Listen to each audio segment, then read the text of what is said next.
American president Donald Trump ने अपनी embassy जो है वो यरूशलेम को शिफ्ट कर दिया है। आप नहीं समझते कि इससे पूरी दुनिया में एक्सट्रीमिज्म फैलेगा? ये बहुत ख़तरनाक स्पीच जो प्रेसिडेंट ट्रंप ने की थी। I am very concerned. Jerusalem has to be part of the negotiated peace settlement. आपको मालूम है वॉर से पहले east Jerusalem was part of Palestine, और यूएन और पूरी दुनिया को समझती है कि Jerusalem is part of a peaceful solution. अगर अमेरिकन ये कह रहे हैं कि the embassy will be in Jerusalem, इसकी मतलब ये है कि वो ये कह रहे हैं कि Jerusalem is the capital of Israel, और इसलिए बहुत ख़तरनाक है। और मुझे the president of France, the prime minister of UK, other world leaders ने कंडेम की है। और ये एक और मसला है where President Trump doesn't understand world politics, or doesn't understand the offence he's causing, and बहुत अफसोस की बात है। But as a world, we've got to unite and explain to President Trump why he's wrong. What we shouldn't do is, get involved in violence, get involved in people losing their lives. We've got to make sure we lobby the US government to change their stance. President Trump 2018 में London भी आ रहे हैं, तो आप जब वो London में आएंगे तो खबरों में अगर वो आए लंदन में तो आप उनको वेलकम करेंगे? I've been quite clear, ये जो प्रेसिडेंट ट्रंप के व्यूज़ हैं इस्लाम के मुतालिक अच्छे व्यूज़ नहीं होते हैं। When he ran to be the Republican candidate, उन्होंने ये कहा था कि Muslims are not welcome in USA, वो मुस्लिम्स को बैन करेंगे पूरी दुनिया से coming to the USA। आपको मालूम है कि अमेरिकन्स हैं जो मुसलमान हैं, proud Americans, proud Muslims। मेरे शहर में लंदनर्स हैं जो लंदनर्स हैं और मुसलमान भी हैं, like me। तो वो ये कह रहे हैं कि Muslims are bad। और since he became president, आपको मालूम है कि we've had some differences। मैंने ये कहा है कि we as a country shouldn't be having a state visit for President Trump. We shouldn't be rolling out the red carpet। मैंने सुना है कि वो शायद आएंगे फरवरी में, not going to be a state visit, मगर देखेंगे क्या होगा, क्योंकि लंदन में लोग प्रेसिडेंट ट्रंप के फैंस नहीं हैं। तो अगर वो आएंगे तो I predict there will be lots of protests। आप उनको क्या मशवरा देते हैं? What is your advice to him? Don't come to UK? My advice to him is change your views. Your views on Islam, your views on Muslims.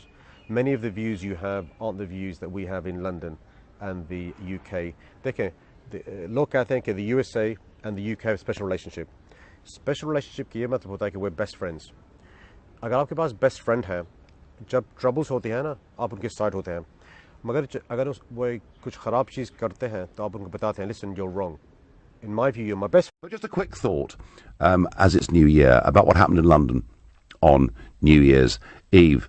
There were 5 separate knife attacks that took place in the capital that night, resulting in the deaths of 4 young people. That's 80 people that died through knife crime in London in 2017 alone. It is a rise of 31% year on year from the previous figures.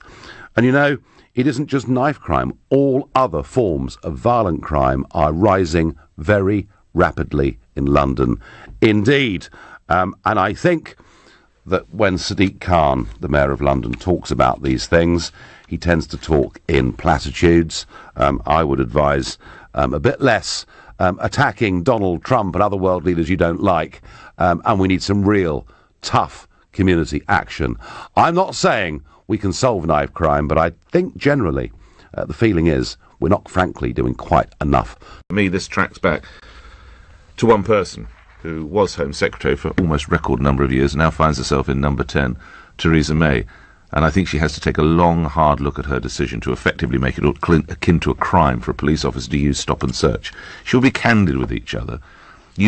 As the photographs emerge of these tragic victims, I'm telling you now, there will be most of them, if not all of them, will be black lads. I'm telling you that now. Or should we say BME, mixed race lads. And this is why stop and search, and I will say these words till I'm blue in the face, properly and professionally executed, has to be brought back. When is the penny going to drop? I would sense it's dropped within Scotland Yard, but of course they can only do what they can do. They can't actually write their own cheques. They have to go to the Home Office, who has to go to the Prime Minister's office to try and get more cash. And isn't it intriguing, if you were in London on New Year's Eve, which I have to confess I wasn't, but if you were in London, and you attended the fireworks, or if you went to Winter Wonderland at Hyde Park, or if you went to any of the main orchestrated events, quite rightly, they were flooded with police. They have to be in the age in which we live. The concern over terror, the attacks that we saw in Berlin, the attacks over a year ago in Nice, places like that. I absolutely understand that you have to flood the place with police.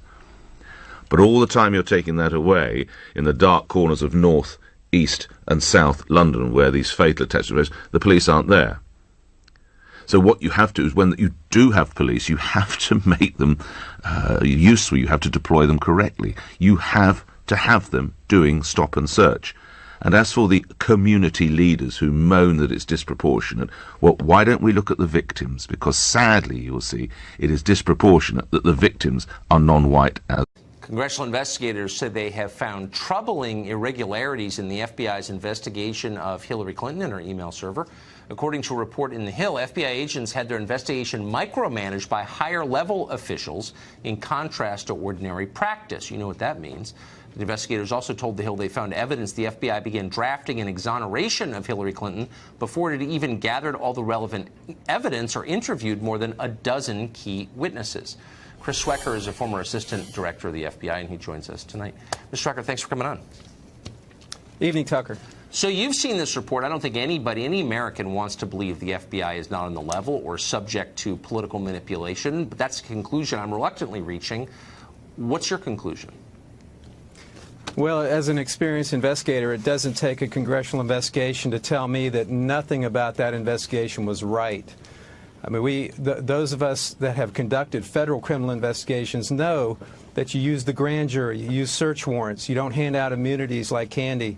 I mean, everything in that investigation runs contrary to the way a real, credible, thorough FBI investigation is conducted. So give us, as you were watching this, give us the specific examples that tipped you off that this was not unfolding as it ought to have been.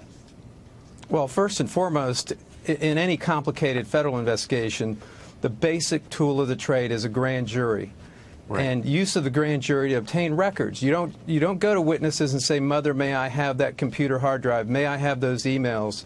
You use subpoenas and process and grand jury and search warrants and that sort of process. So that was the tip-off from the beginning. So many deals were made with people not knowing what kind of information they had, and the deals being made simply because they lawyered up and didn't want to talk to FBI agents. That's when you throw them in front of a grand jury. Well, exactly, because of course, a lot of subjects, most subjects, I would think, lawyer up, and nobody wants to talk to the FBI, of course. But the FBI doesn't normally cave to that, does it? No. You look at when Jim Comey was the Deputy Attorney General running the Corporate Fraud Task Force and I was running the Criminal Division, I mean, we played hardball in those investigations. You used grand jury process. You didn't just ask for records, and you didn't give them an opportunity to hand over what they wanted to hand over. And if they did lawyer up, you went to the trouble of throwing them in front of a grand jury to put their statement on the record, or they can take the fifth, and then you can make a decision as to whether to grant them immunity at that time. But none of that was done in this case. This was like driving a car with the brakes on. Why wasn't it done, do you think? You know, that's what puzzles myself and all of my former colleagues, people who have retired from the FBI, from executive level positions on down to the street level. The only thing I can come up with is that Director Comey placed the investigation in the hands of his inner circle. And they had their own agenda, obviously. When we've seen that from some of the information that has since come out, the texts, etc. So you think it was political? I think that there were people inside that inner circle, in the Comey inner circle, that had their own predetermined opinions about about Hillary Clinton and the president, or what then was a president-elect, or someone running for president. So let me ask you about something that I found really striking. Tell me if you had the same reaction. So we now have documents that came out in a lawsuit that show, internal documents from the FBI, that when the then Attorney General, Loretta Lynch, had that famous meeting on the tarmac with Bill Clinton, whose wife was being investigated at the time, the FBI's first reaction was not to figure out, how did that happen? The first reaction was to find out how news of it leaked. That seemed like a very weird reaction to me. It's not the FBI that I know. and as I said, my former colleagues that I compare notes with all the time, that's not how things were handled.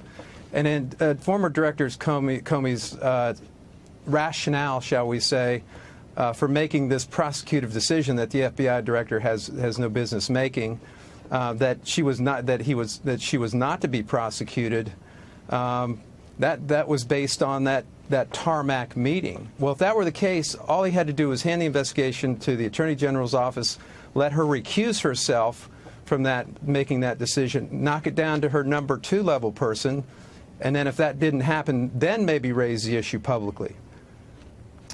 It's really distressing to watch this. Thank you for your perspective on that. I appreciate it. My pleasure.